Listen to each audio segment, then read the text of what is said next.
Assalamualaikum warahmatullahi wabarakatuh. Yang terhormat Ibu dosen Devi SPD MPD dan teman-teman semua yang hadir di pertemuan kali ini. Puji dan syukur marilah kita panjatkan kepada Allah Subhanahu wa taala yang berkat rahmat dan hidayahnya lah kita masih bisa berkumpul pada perkuliahan di pagi hari ini.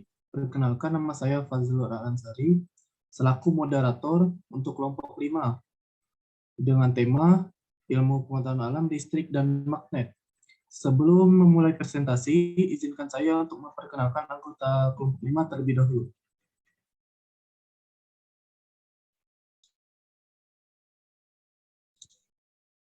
Yang pertama ada Putri Frisa Nur Anissa, dengan MPM 21506038, Muhammad Diki Rahmanda, 21506026, Rida Hairunisa, 21506034, Gefira Zaira Sofa, 21506015. Setelah kami selesai menyampaikan materi, akan ada sesi diskusi atau tanya jawab kepada teman-teman semua. Nantinya setiap perwakilan kelompok minimal harus memberikan satu pertanyaan kepada kelompok 5. Baiklah, langsung saja kita mulai presentasinya. Kepada pemateri pertama, dipersilakan. Baik, terima kasih Pak Jul. Saya akan membacakan slide selanjutnya. Saya akan membacakan magnet. Magnet adalah suatu objek yang mempunyai suatu medan magnet. Magnet juga dapat diartikan sebagai suatu benda yang memiliki gejala dan sifat yang dapat mempengaruhi bahan-bahan tertentu yang berada di sekitarnya. Magnet berasal dari bahasa Yunani magnes atau magnetis pitos, yang berarti batuan magnesian.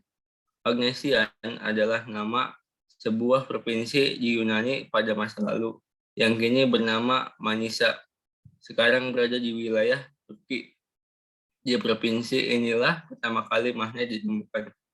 Magnet merupakan benda yang dapat menarik benda yang terbuat dari besi, baja, nikel, kabel.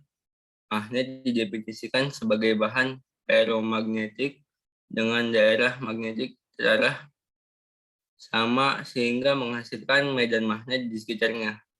Magnet mempunyai bagian yang paling kuat daya tariknya yaitu bagian kutub magnet, terdiri bagian kutub utara dan kutub selatan. Menurut proses terjadinya magnet dapat berupa magnet alam dan magnet buatan berdasarkan bentuknya. Magnet buatan mempunyai beberapa bentuk yaitu magnet batang, tabung silinder, piuladam, lingkaran, jarum. Jarum magnet buatan mempunyai beberapa bentuk yaitu magnet dan lemping. Berdasarkan adanya garis gaya inilah akan dihasilkan sifat interaksi antar kutub magnet. Jika dua kutub magnet yang sama didekatkan, maka akan terjadi sifat saling tolak. Slide selanjutnya.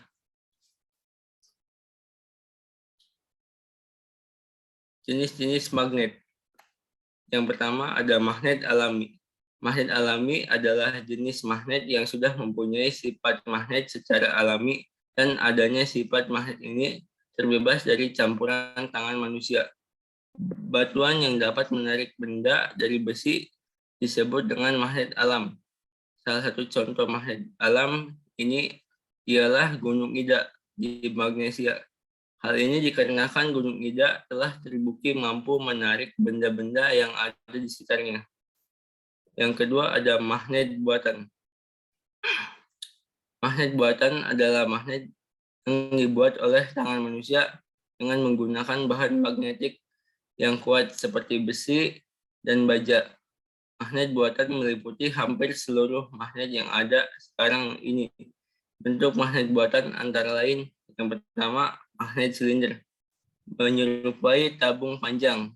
Yang kedua magnet batang, bentuknya menyerupai batang atau balok atau kubus. Yang ketiga magnet jarum, menyerupai jarum kompas dengan kedua ujung atau kutub magnet yang runcing. Yang keempat magnet U, magnet ladang, berbentuk seperti tapal kuda atau serupa dengan huruf U. Yang kelima, magnet keping. Magnet ini memiliki bentuk menyerupai kepingan logam. Yang keenam, magnet cincin. Magnet ini memiliki bentuk bulat menyerupai cincin. Materi selanjutnya yaitu Rida Khairunisa. Silakan.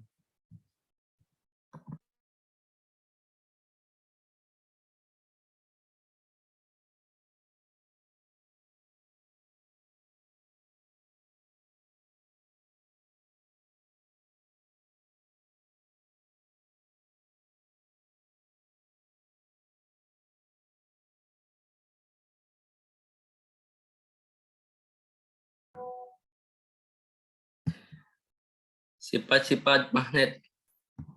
Yang pertama, mampu menarik benda-benda yang mengandung bahan besi, kabel, atau nikel. Yang kedua, kekuatan gaya tarik magnet yang paling kuat terletak pada kutub-kutubnya. Makin dekat jarak kutub magnet terdapat terhadap suatu benda, makin kuat tarikan magnet itu. Yang ketiga, magnet mempunyai dua buah kutub, yaitu kutub utara, kutub selatan. Kutub utara magnet menunjuk ke arah selatan magnet bumi. Kutub selatan magnet menunjuk ke arah kutub utara magnet bumi. Yang kelima, kompas merupakan alat petunjuk arah. Di dalam terdapat magnet harum yang bergerak bebas. Jarum kompas selalu menunjuk arah utara dan selatan. Yang keenam, kutub-kutub magnet yang sama akan tolak-menolak dan kutub-kutub magnet tidak sama akan tarik-menarik. Yang ketujuh, gaya tarik magnet dapat menembus benda-benda tipis seperti kertas dan plastik. Materi selanjutnya yaitu Rida Khairunisa. Silakan.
Baik, selanjutnya ada teori kemagnetan. Yang pertama, sebuah magnet akan selalu bersusun atas magnet-magnet kecil yang disebut sebagai magnet elementer.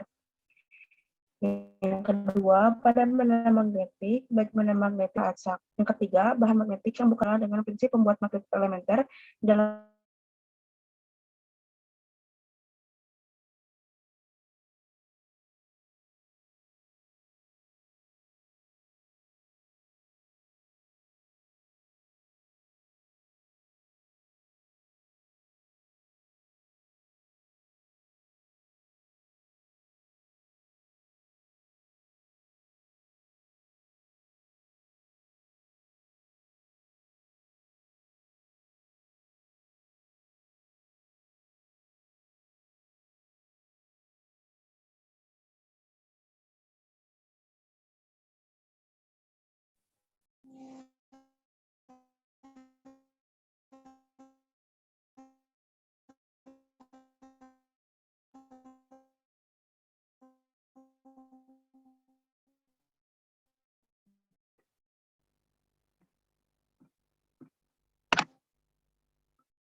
Yang ketiga, bahan magnetik yang bukan magnet dapat diubah menjadi magnet. Cara mengubahnya adalah dengan prinsip membuat magnet elementer dalam benda tersebut menjadi teratur atau searah semua. Yang keempat, bahan magnetik lunak lebih mudah diubah menjadi magnet.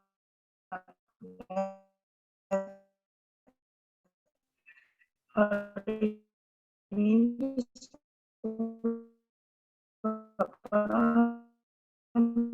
magnet elementer yang lebih mudah disusun untuk dijadikan teratur. Yang kelima, apabila suatu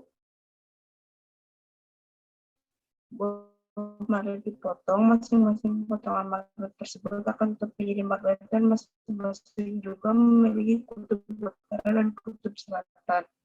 Selanjutnya, teori magnet elementer. Tiap benda magnetik pada dasarnya terdiri dari magnet-magnet kecil yang disebut magnet elementer.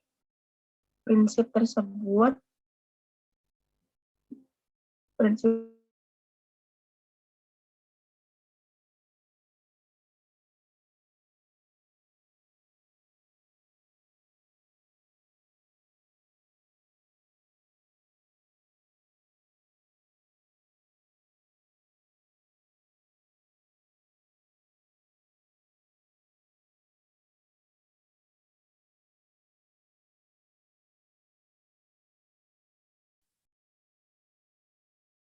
Tiap benda magnetik pada dasarnya terdiri magnet-magnet kecil yang disebut magnet elementer. Prinsip membuat magnet adalah mengubah susunan magnet elementer yang tidak beraturan menjadi searah dan teratur. Sebuah kapur jika dibagi menjadi bagian-bagian yang sangat kecil. Berdasarkan kenyataan itu, dikembangkanlah teori magnet yang disebut teori magnet elementer.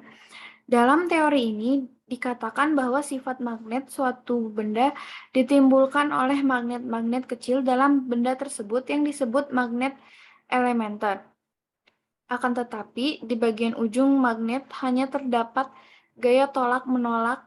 Itulah sebabnya pada ujung-ujung magnet terdapat gaya magnet paling kuat, sedangkan bagian tengahnya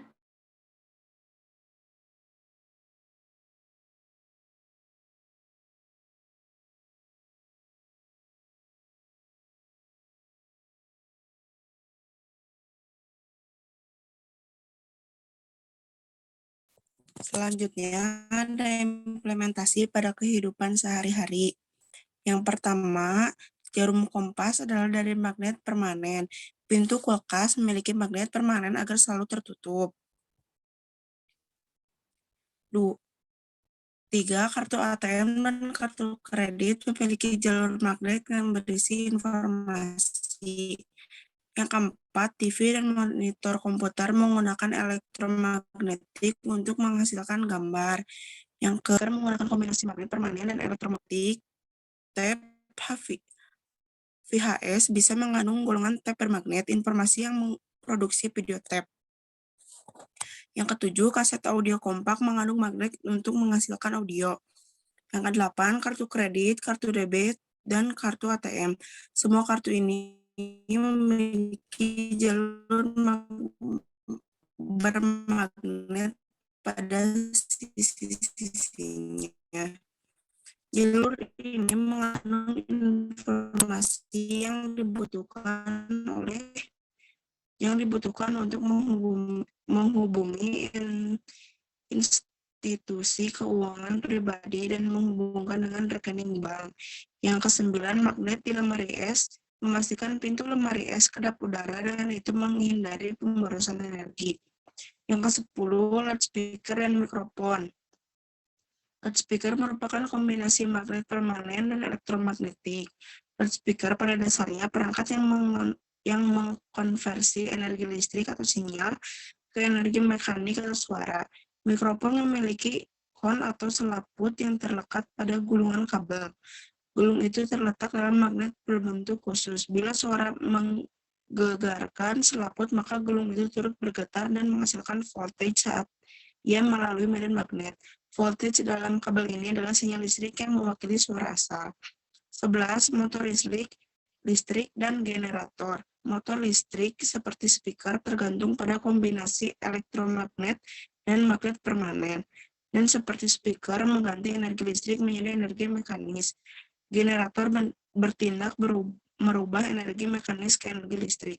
Yang ke-12, transformer atau trafo. Transformer merupakan perangkat yang mengonversi energi listrik antara dua perangkat yang terpisah menggunakan listrik melalui elektromagnet.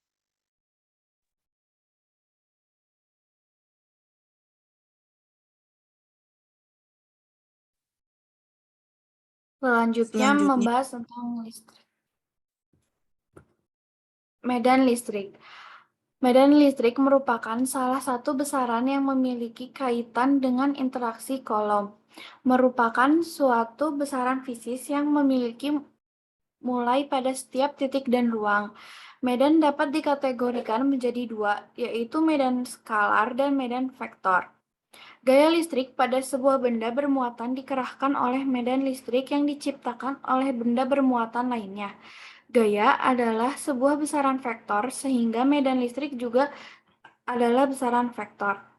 Kita mendefinisikan listrik E di sebuah titik sebagai gaya listrik F yang dialami oleh sebuah muatan uji di titik tersebut dibagi dengan muatan uji. Dengan kata lain, bahwa medan listrik sama dengan gaya listrik persatuan muatan yang dialami oleh sebuah muatan di titik tersebut. Berikut adalah rumusnya. E sama dengan K dikali Q per R kuadrat.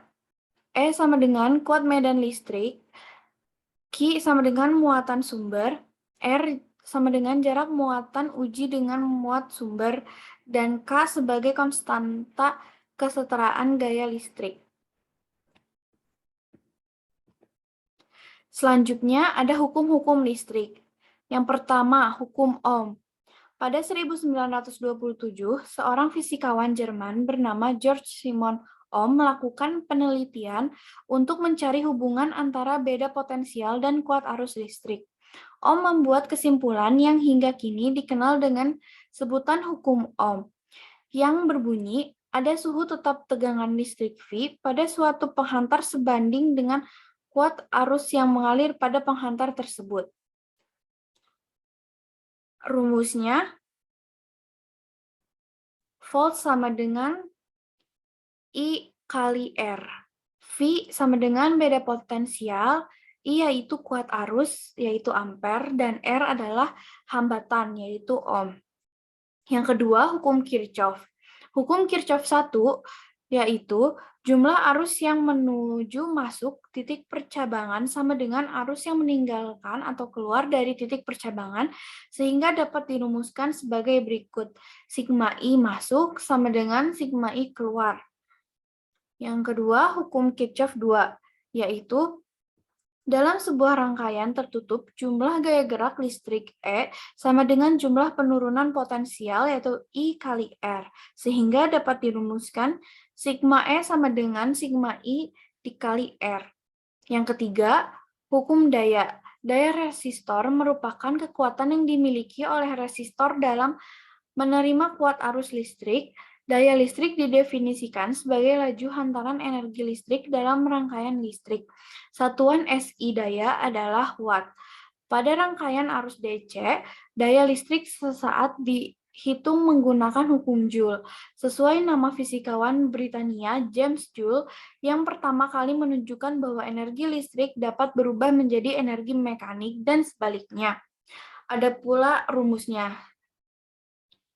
P sama dengan V dikali I. P yaitu daya atau watt, I yaitu arus yaitu ampere, dan V beda potensial yaitu volt. Lalu ada rangkaian listrik. Rangkaian listrik adalah sebuah jalur dan rangkaian sehingga elektron dapat mengalir dari sumber voltase atau arus listrik. Elektron dapat mengalir pada material menghantarkan arus listrik, yakni konduktor. Kabel yang dipakai pada rangkaian listrik karena kabel terbuat dari tembaga yang dapat menghantarkan arus listrik. Listrik mengalir melalui kabel dan saklar berfungsi untuk memutus atau menyambungkan aliran listrik, yaitu simbol universal untuk beban listrik adalah hambatan atau resistor. Terdapat dua tipe rangkaian, yaitu rangkaian seri dan rangkaian paralel. Rangkaian seri dan paralel dapat dikombinasikan sehingga menjadi rangkaian campuran. Materi selanjutnya akan disampaikan oleh Putri. Untuk Putri dipersilahkan. Baik, terima kasih Gifira. Yang selanjutnya ada rangkaian seri.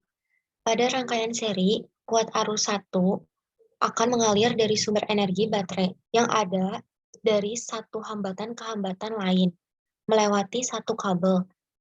Bisa dibayangkan ada aliran listrik yang mengalir mulai dari baterai menuju hambatan 1 ke hambatan 2, lalu berputar dan kembali ke baterai. Setelah membayangkannya, kamu pasti jadi sadar kalau untuk arus listrik yang melewati hambatan 1, nilainya akan sama besar dengan arus yang melewati hambatan 2, karena aliran tidak kemana-mana lagi. Kuat arus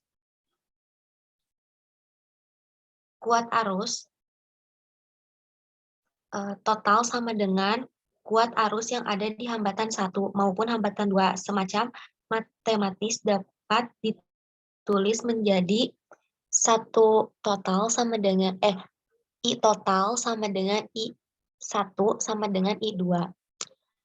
Tegangan yang mengalir di hambatan 1 tidak sama dengan yang ada di hambatan 2. Tetapi apabila seluruh tegangan yang ada di hambatan pada rangkaian ini dijumlahkan, hasilnya akan sama dengan tegangan yang ada di sumber V total sama dengan V1 ditambah V2. Hambatan totalnya sama dengan jumlah dari seluruh hambatan yang ada di rangkaian itu.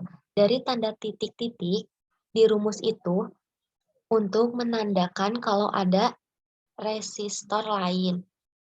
R total sama dengan R1 ditambah R2.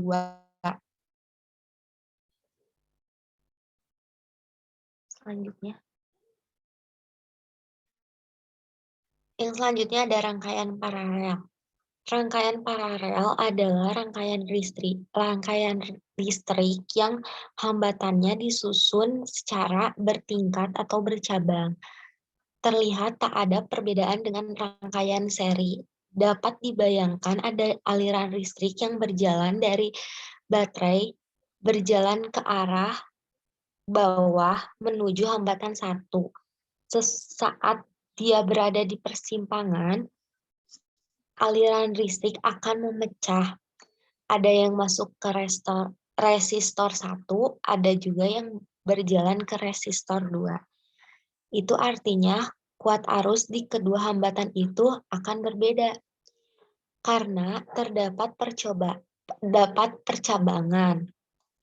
Kuat arus listrik yang diterima oleh hambatan 1 dan hambatan 2 tidak akan sama.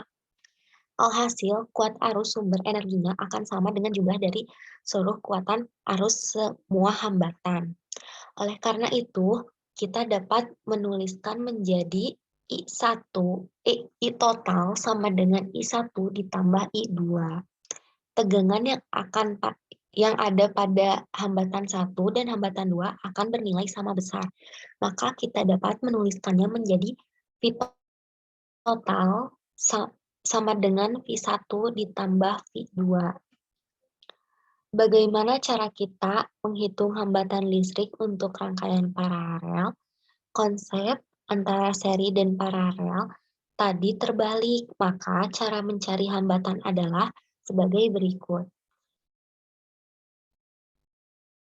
1 per R total sama dengan 1 per R1 ditambah 1 per R2. Selanjutnya,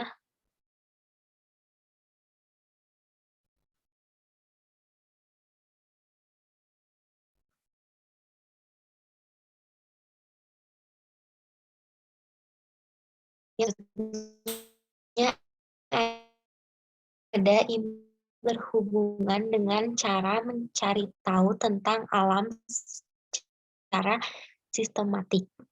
Pengetahuan yang berupa faktor-faktor, konsep-konsep, atau prinsip-prinsip saja. tetapi juga merupakan suatu proses penemuan. Pendidikan IPA diharapkan menjadi wahana bagi peserta didik untuk mempelajari diri sendiri dan alam sekitar, serta prospek pengembangan lebih lanjut dalam penerapannya di dalam kehidupan sehari-hari. Proses pembelajaran IPA menekankan pada pengertian pengalaman langsung untuk mengembangkan kompetensi agar menjelajahi dan memahami alam sekitar secara ilmiah. Pada komponen kedua yaitu bertanya terletak pada saat guru memberikan kesempatan pada siswa untuk menanyakan hal-hal yang belum diketahui atau kurang dipahami pada materi yang telah dijelaskan. Pada komponen inquiry, siswa melaksanakan percobaan dengan bimbingan dari guru. Kegiatan tersebut menghasilkan temuan yang diperoleh siswa tidak dari hasil mengingat perangkat fakta, tetapi hasil menemukan sendiri dan fakta yang dihadapi. Komponen masyarakat belajar pada pembelajaran ini terlihat pada saat siswa melakukan diskusi dan mengerjakan lembaran kerja siswa dalam kelompok.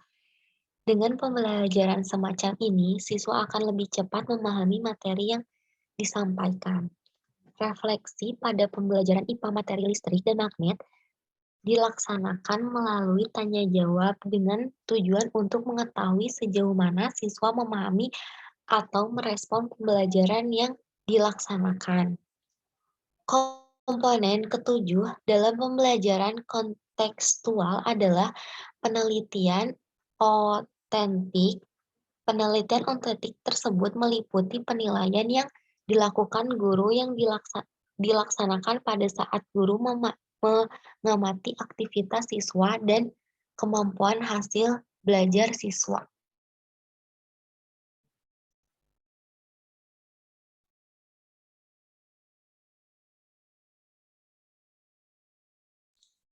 Baik, di sini saya akan membacakan kesimpulannya. Magnet merupakan benda yang dapat menarik benda yang terbuat dari besi, baja, nikel, dan kobalt. Magnet didefinisikan sebagai bahan ferromagnetik dengan daerah magnetik terarah sama sehingga menghasilkan medan magnet di sekitarnya. Magnet mempunyai bagian yang paling kuat daya tariknya yaitu bagian kutub magnet, terdiri bagian kutub utara atau KU dan kutub selatan atau KS. Jenis-jenis magnet yaitu ada magnet alami dan magnet buatan. Magnet mampu menarik benda-benda yang mengandung bahan besi, kobalt atau nikel. Kekuatan gaya tarik magnet yang paling kuat terletak pada kutub-kutubnya. Sebuah magnet akan selalu tersusun atas magnet-magnet kecil yang disebut magnet elementer. Manfaat magnet dalam kehidupan sehari-hari yaitu jam kompas adalah dari magnet permanen. Pintu kulkas memiliki magnet permanen agar selalu tertutup. Kartu ATM dan kartu kredit memiliki jalur magnet yang berisi informasi. Listrik adalah aliran elektron-elektron dari dari atom ke atom pada sebuah penghantar. Semua atom memiliki partikel yang disebut elektron terletak pada orbitnya, mengelilingi proton. Atom yang paling sederhana adalah atom hidrogen atau atom air, yaitu hanya memiliki satu elektron yang mengelilingi satu proton. Medan listrik merupakan salah satu besaran listrik yang memiliki kaitan dengan interaksi Coulomb. Medan listrik yaitu suatu besaran fisis yang memiliki mulai pada setiap titik dan ruang. Dalam kehidupan sehari-hari banyak digunakan bahan-bahan yang berhubungan dengan arus listrik yaitu konduktor, isolator, semikonduktor. Pemanfaatan energi dalam kehidupan sehari-hari sangat besar. Pemanfaatan listrik tersebut ditandai dengan adanya perubahan energi listrik. Energi listrik dapat diubah menjadi energi panas, energi gerak, energi bunyi, dan energi cahaya. Namun harus diingat bahwa energi listrik bukanlah energi yang dapat diperbarui. Itu berarti ketika menggunakan energi listrik harus efisien dan efektif. Mungkin itu saja pemaparan materi dari kami. Mohon maaf bila ada kekurangan dan salah kata. Saya akhiri, wabillahi taufiq wal hidayah. Wassalamualaikum warahmatullahi wabarakatuh. Waalaikumsalam. Waalaikumsalam warahmatullahi wabarakatuh. Wabarakatuh.